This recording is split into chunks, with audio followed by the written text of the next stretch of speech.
దివ్యాత్మ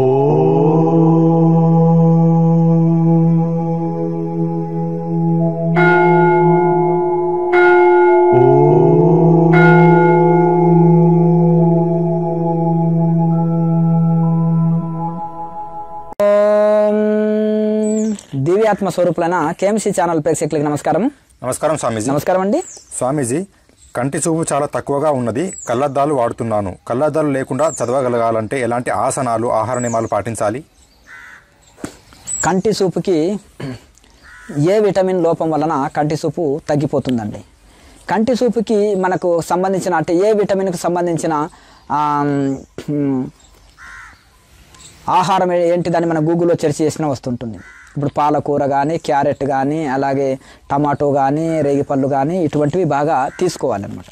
అవి తీసుకోవడం వలన దానికి ఆకుకూరలు ఎక్కువ తీసుకోవాలి, కంటి చూపు పెరుగుతుంది.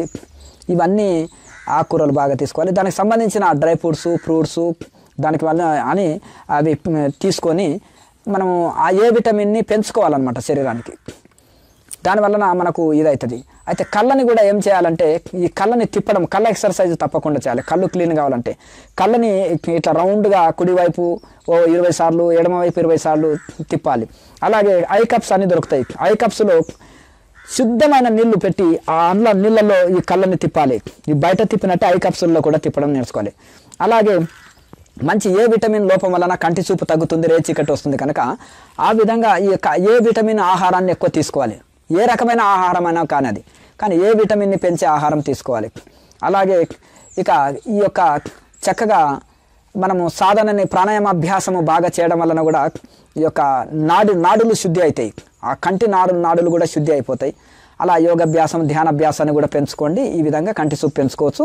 ఈ విధంగా డాక్టర్ సలహా కూడా తీసుకోండి. ఐ డ్రాప్స్ అని ఆయుర్వేదంలో కొన్ని మంచి అద్భుతమైన కంపెనీలు తయారు చేసిన ఐ డ్రాప్స్ కూడా ఉంటాయి. ఐ డ్రాప్స్ వేసుకోవచ్చు. డాక్టర్ సలహా పాటించవచ్చు. ఆ ఏ విటమిన్ని చక్కగా భర్తీ చేయాలి శరీరానికి, మళ్ళీ తిరిగి మంచిగా అందియాలి. సాధనని ప్రాణాయామాభ్యాసము, ధ్యానాభ్యాసం ఇవన్నీ పెంచుకోవాలి. అన్ని రకాల అస్త్రాలు కొట్టినప్పుడు కట్టుబడినట్టుగా మనకు ఈ అన్ని రకాల హెల్ప్ చేసేటి ఇవన్నీ ఆహారం హెల్ప్ చేయాలి, ఔషధం హెల్ప్ చేయాలి, మేలు చేస్తుంది. అలాగే ఏ విటమిన్ని పెంచుతామో అది హెల్ప్ చేస్తుంది. ప్రాణాయామ అభ్యాసము, ధ్యానము ఇవన్నీ మనకు అన్నీ హెల్ప్ చేసేటివే ఉంటాయి. శుద్ధ ఆహారం, శాకాహారమే తీసుకోవాలి. ఆకుకూరల్ని బాగా తీసుకోవాలి. ఇట్లా ఈ విధంగా దీని వలన మనకు ఈ కంటి చూపు పెంచుకోవచ్చు. ఇంకా మిగతా ఆరోగ్య లాభాలు కూడా చాలా ఉంటాయి మనకు ఎందుకంటే జీర్ణశక్తి బాగా పనిచేయడం, శరీరం తేలికగా ఉండడం, మనము ఆరోగ్యమైన శరీరం తయారు కావడం, ఇవన్నీ మనకు ఎక్స్ట్రా బెనిఫిట్స్ కూడా ఎక్కువ ఉంటాయి. కనుక మీరు ఈ యొక్క ఎప్పుడో ఒకసారి ఈ శరీరం వదిలిపెట్టేది అనేది మాత్రం మరవకూడదు. ఎప్పుడో ఒకసారి వదిలిపెట్టాలి. మరి దీని మీద ఎక్కువ మోహం కూడా పెంచుకోకూడదు. వెనక ముందు అంతే ఎప్పుడో ఒకసారి వదిలిపెట్టాలి. కనుక వైరాగ్యం కలిగి ఉండాలి, తీవ్ర తపనతో ఉండాలి, సాధనని బాగా చేయాలి, క్రమశిక్షణ జీవితంతో ఉండాలి. అప్పుడు మనకు ఆరోగ్యం కూడా చక్కబడుతుంది, మనశ్శాంతి కలుగుతుంది, దైవ కృప కలుగుతుంది, అంత్యంలో మోక్షం కూడా పొందగలుగుతాం. ఈ కంటి ఎక్కువ టీవీ చూడడం, సినిమాలు చూడడం తగ్గియాలి. టీవీ చూడడం, ఫోన్ ఎక్కువ చూడడం అనేది కూడా తగ్గియాలి. ఇప్పుడు ఎప్పుడైతే ఈ టీవీ, ఫోను ఇవన్నీ ఎక్కువ వచ్చినావో దాని వలన కూడా సగం కంటి చూపు తగ్గిపోతుంది. కనుక అవి కూడా తగ్గియాలి.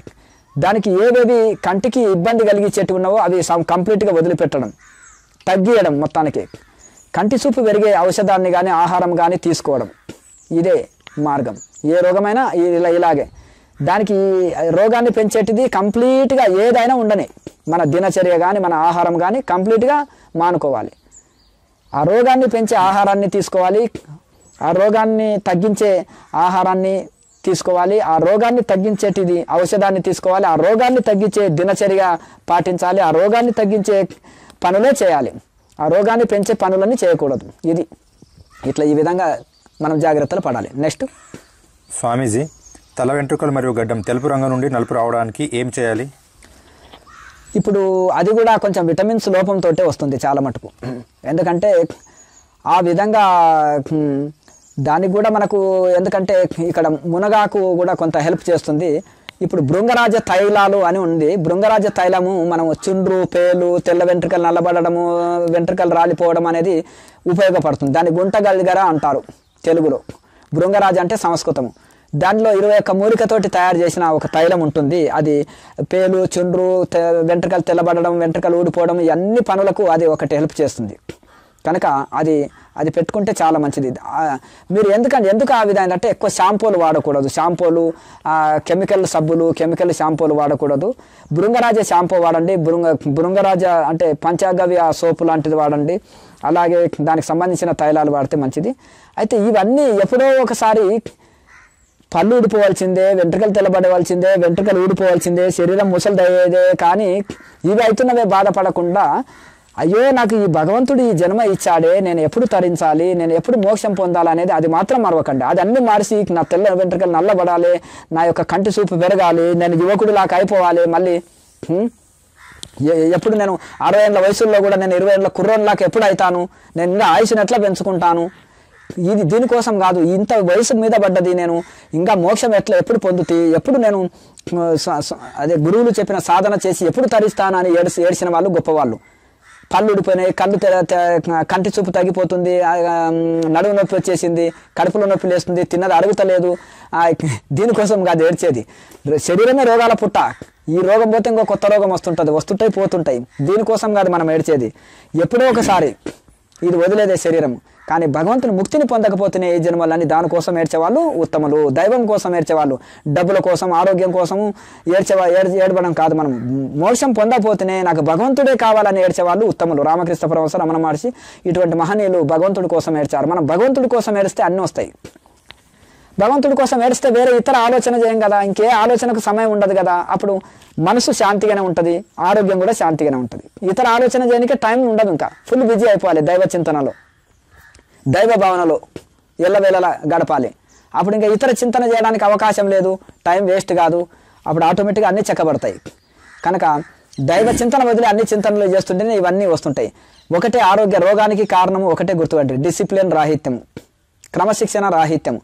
అంటే క్రమశిక్షణ జీవితం లేకపోవడం, అస్తవ్యస్తమైన జీవితం, అస్తవ్యస్తమైన ఆహారాలు, రోడ్ల మీద భోజనాలు చేయడం, అస్తవ్యస్తమైన ఆహార నియమాలు, అస్తవ్యస్తమైన దినచర్య, అస్తవ్యస్తమైన పనులు, అట్లా వీటితోటే మనిషికి ఇవన్నీ నానా రకాలుగా రోగాలు ఇవన్నీ వస్తుంటాయి. ఎవరైతే క్రమశిక్షణ జీవిస్తూ, ఆహార నియమాలు పాటిస్తూ, వైరాగ్యం కలిగి, దైవ చింతనలో ఉండి ఆధ్యాత్మిక జీవితం గడుపుతుంటారో వాళ్ళు ఇంత ఇంచుమించు చక్కటి ఆరోగ్యంతో ఉంటారు.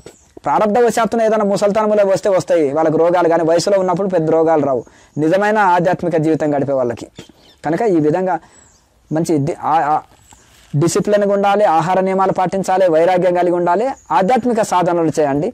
ఏదైనా సమస్య వచ్చిందనుకో దీనికి ఆయుర్వేదంలో పరిష్కారాలు వెతకండి. ఆయుర్వేదంలో పరిష్కారాలు ఉన్నాయి. నేను చెప్పింది ఇప్పుడు ఇంతవరకు చెప్పింది ఫాలో కండి, అన్నీ చెక్కబడతాయి. నెక్స్ట్ స్వామీజీ, గత 13 సంవత్సరాలుగా అనారోగ్యంతో గత 6 సంవత్సరాల నుండి వెన్నెముక డిస్క్ ప్రాబ్లంతో బాధపడుతున్నాను. హాస్పిటల్ చుట్టూ తిరిగినా లాభం లేదు. ఆహార నియమాలు కూడా పాటిస్తున్నాను. డిస్క్ ప్రాబ్లం ఉన్నా నేను క్రియాయోగ చేయవచ్చునా? చేయొచ్చు.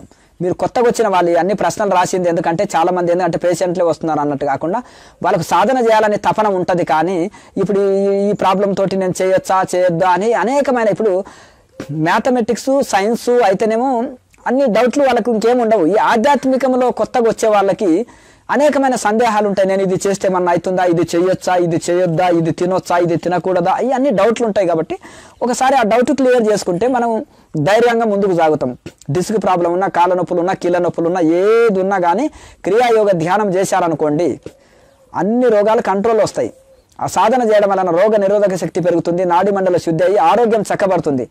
డాక్టర్ ఇచ్చిన మెడిసిన్ వాడుతూ దాంతోపాటు సాధన చేస్తే రోగ నిరోధక శక్తి పెరిగి మెడిసిన్ బాగా పనిచేస్తుంది.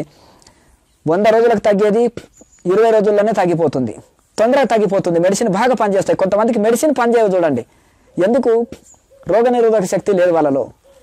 కనుక కొంతమందికి మెడిసిన్ స్పీడ్గా పనిచేస్తుంది. అట్లా కనుక మెడిసిన్ బాగా పనిచేస్తుంది అనమాట, శక్తివంతంగా పనిచేస్తుంది. కనుక అలాగే ఈ విధంగా మనం మంచి ఆయుర్వేద మెడిసిన్ వాడితే సైడ్ ఎఫెక్ట్ రాదు. మంచి మెడిసిన్ వాడండి, దీంతోపాటు సాధన చేయండి, వైరాగ్యం కలిగి ఉండండి. సాధనను బాగా చేస్తే అన్ని రోగాలు సెట్ అయిపోతాయి, మంచి సుఖం శాంతిగా జీవించగలుగుతారు. నెక్స్ట్ స్వామీజీ, ఆడవారు మెన్సెస్ టైంలో ధ్యానం చేయవచ్చా? చేయొచ్చు. ఇది తడిమడి లేదు, బయట శుభ్రతకే ప్రాముఖ్యత ఇచ్చి లోన శుద్ధి ప్రాధాన్యత ఇవ్వకపోతే లాభం లేదు. హృదయ శుద్ధి చాలా ఇంపార్టెంట్ ఆధ్యాత్మిక జీవితంలో. ఈ క్రియాయోగ జీవితంలో, ధ్యాన జీవితంలో, ఆధ్యాత్మిక జీవితంలో హృదయ శుద్ధికి చాలా ఇంపార్టెన్స్ ఉంటుంది. కనుక హృదయ శుద్ధి మాత్రం కలిగి ఉండాలి. ఎందుకంటే తడిమడి అనేది లేదు. ఇప్పుడు ఏదున్నా ఇది రక్తము మాంసము ఎముకలు గుజ్జుతో కూడిన ఈ యొక్క అశుద్ధిది శరీరమే అశుద్ధి అపవిత్రము. దీన్ని ఎన్ని స్నానం చేసి రుద్ది కడిగి నా లోపల మలమూత్రాల కొంప కనుక దీన్ని ఎక్కువ హృదయ శుద్ధికి ఇంపార్టెన్స్ ఇవ్వాలి. కనుక శుచి శుభ్రత పాటించాలి మంచిది కనుక. కానీ తప్పకుండా ఎల్లవేళలా ధ్యాన యోగాన్ని చేసుకోవచ్చు.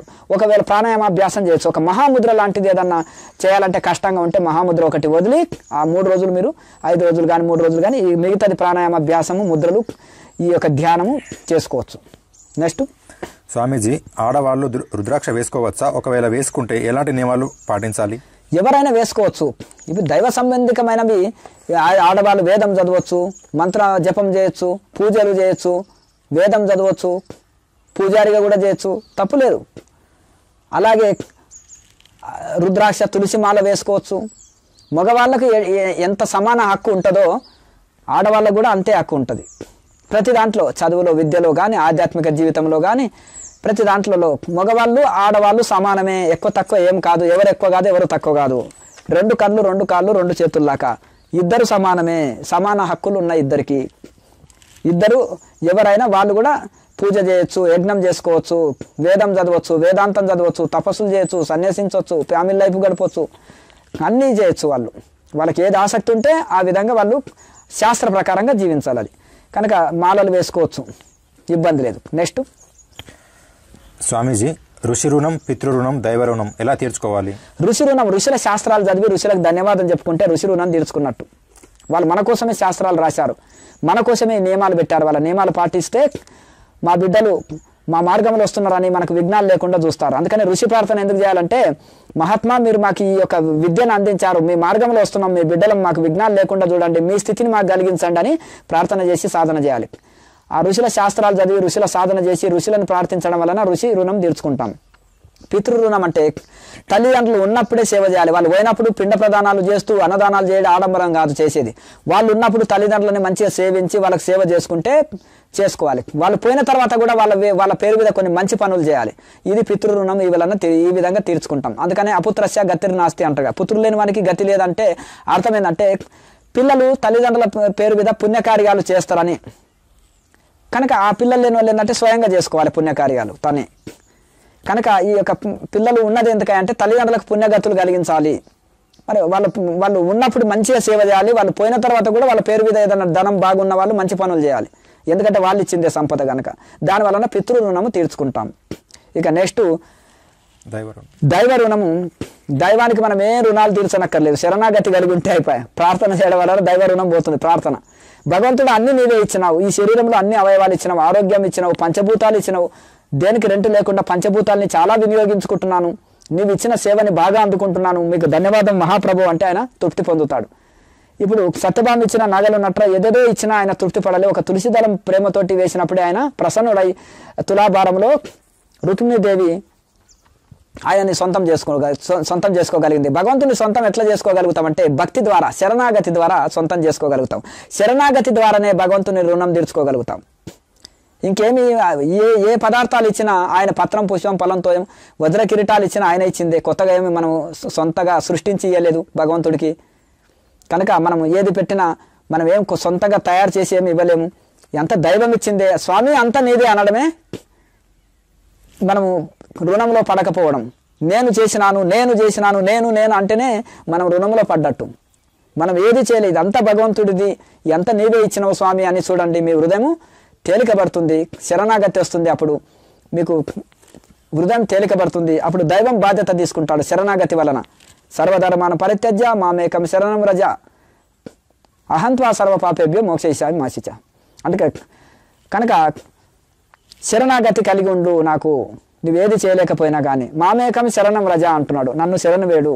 కనుక ఆ భగవంతునికి శరణాగతి ఉంటే ఆయన మన అన్ని పాపరాశుల్ని తొలగిస్తున్నాడు, అంత్యంలో మోక్షాన్ని ఇస్తున్నాడు, అన్ని ఇస్తాడు. కనుక మనం ఉండేది శరణాగతి కలిగి ఉండడం. భగవంతుడికి అంత నీవే ఇచ్చావు, మీకు ధన్యవాదం మహాప్రభు అని మనస్ఫూర్తిగా ప్రార్థన చేయండి. అంత నీదే అని చెప్పండి. కనుక ఆ దైవానికి శరణాగతి కలిగి ఉండడమే దైవ రుణం తీర్చుకునడం. కనుక ఈ విధంగా ఈ 3 రుణాలు, ఋషి రుణము, పితృ రుణము, దైవ రుణము, ఈ 3 రుణాలు అంటే ఋషుల శాస్త్రాలు చదివి ఋషుల జీవన విధానం గడిపి ఋషులకు ధన్యవాదం తెలుపుకుంటే కృతజ్ఞతాభావం కలిగి ఉంటే ఋషి రుణం తీర్చుకున్నట్టు.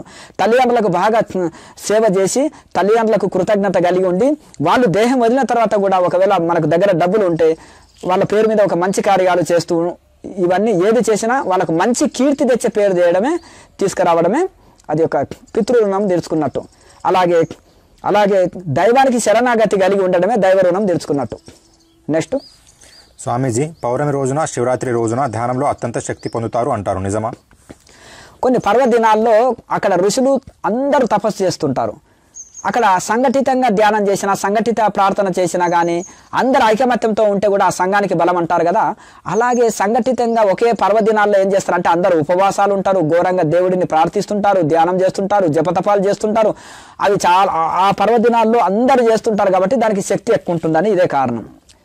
అలాగే కొన్ని తీర్థ స్థలాల్లో, కొన్ని గుహల్లో, కొన్ని పురాతనమైన దేవాలయాల్లో, పురాతనమైన ఋషులు తపస్సు చేసిన గుహల్లో, ఋషుల సమాధుల చెంత, అలాగే పర్వదినాల్లో తీర్థస్థలాల్లో చేసే విశేష పర్వదినాల్లో చేసే జపధ్యానాలు అవి పవిత్రము, అవి విశేషమైన డబల్ పుణ్యాన్ని కలిగిస్తాయి, డబల్ శక్తి కలిగి ఉంటాయి అన్నది వాస్తవమే.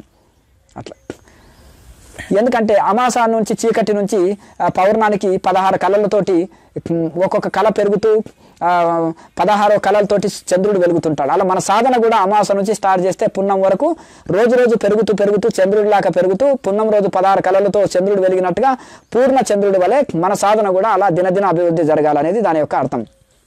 నెక్స్ట్ స్వామీజీ, కిడ్నీ స్టోన్స్, బాడీ పెయిన్స్, నరాల వీక్నెస్, చేతులు కాళ్ళు తిమ్మిర్లు, లో బీపీ, బాడీ హిట్, వీటికి పరిష్కారం ఏమిటి?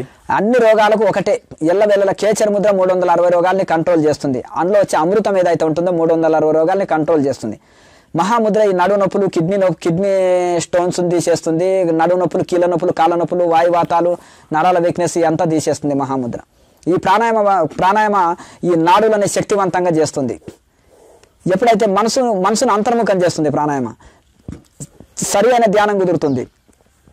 సరి అయిన ధ్యానం ఎప్పుడైతే చేస్తామో సంకల్ప శక్తి పెరుగుతుంది, మనోబలం పెరుగుతుంది, ఏదొచ్చినా తట్టుకుంటాం, ఏదొచ్చినా ఓకే స్వీకరిస్తాం, అన్ని సమానంగా తీసుకునే శక్తి పెరుగుతుంది. కనుక విచారణ సాధన ఉండాలి, ఆహార నియమాలు ఉండాలి, ఆయుర్వేద మెడిసిన్ వాడాలి, వైరాగ్యం కలిగి ఉండాలి, దినచర్యలో మార్పు చేసుకోవాలి, ఆహారంలో మార్పు చేసుకోవాలి, జీవన విధానంలో మార్పు చేసుకున్నప్పుడే అన్ని రోగాలు తొలగించుకొని ఆరోగ్యవంతమైన జీవితం గడుపుతూ అంతిమంలో మోక్షం పొందగలుగుతాం. ఇక నేనేది మార్చుకోలేను అంటే మనం జీవితంలో ఏం పొందలేము. మార్చుకోనికే సిద్ధంగా ఉండాలి. మేము మార్చుకోనికే సిద్ధంగా లేకపోతే ఏం పొందలేము. కనుక గత జీవితానికి మళ్ళీ ఆధ్యాత్మిక జీవితానికి టోటల్ చేంజ్ అవ్వాలి. ఎవరైతే ఆధ్యాత్మిక జీవితం గడుపుతుంటారో వాళ్ళలో మెయిన్ శాకాహారమే తీసుకుంటారు, మితాహారం తీసుకుంటారు, యమనియమాలు పాటిస్తారు, వైరాగ్యం కలిగి ఉంటారు, శరణాగతి కలిగి ఉంటారు, యోగాభ్యాసం చేస్తారు, నిరంతర సాధన చేస్తారు. కాబట్టి ఆరోగ్యం, శాంతి, మోక్షం తప్పకుండా పొందగలుగుతారు. మోక్షం అంటే చనిపోయిన తర్వాత వచ్చేది కాదు, ఇప్పుడు బ్రతుకున్నప్పుడు ఇప్పుడు ఇక్కడ పొందేది మోక్షం. అన్ని బంధాల నుంచి విడబడి బ్రహ్మానందంలో ఓలలాడడమే మోక్ష స్థితి. కనుక అది ఇప్పుడు బ్రతుకున్నప్పుడు ఇప్పుడు ఇక్కడ పొందేది. కనుక మీరు వైరాగ్యం కలిగి ఉంటే తప్పకుండా ఈ యొక్క సాధన చేసినప్పుడు మీరు అన్ని టోటల్గా మార్చుకున్నప్పుడు అవి ఫలితం పొందగలుగుతారు. లోకా సమస్త సుఖినో భవంతు. ఓం.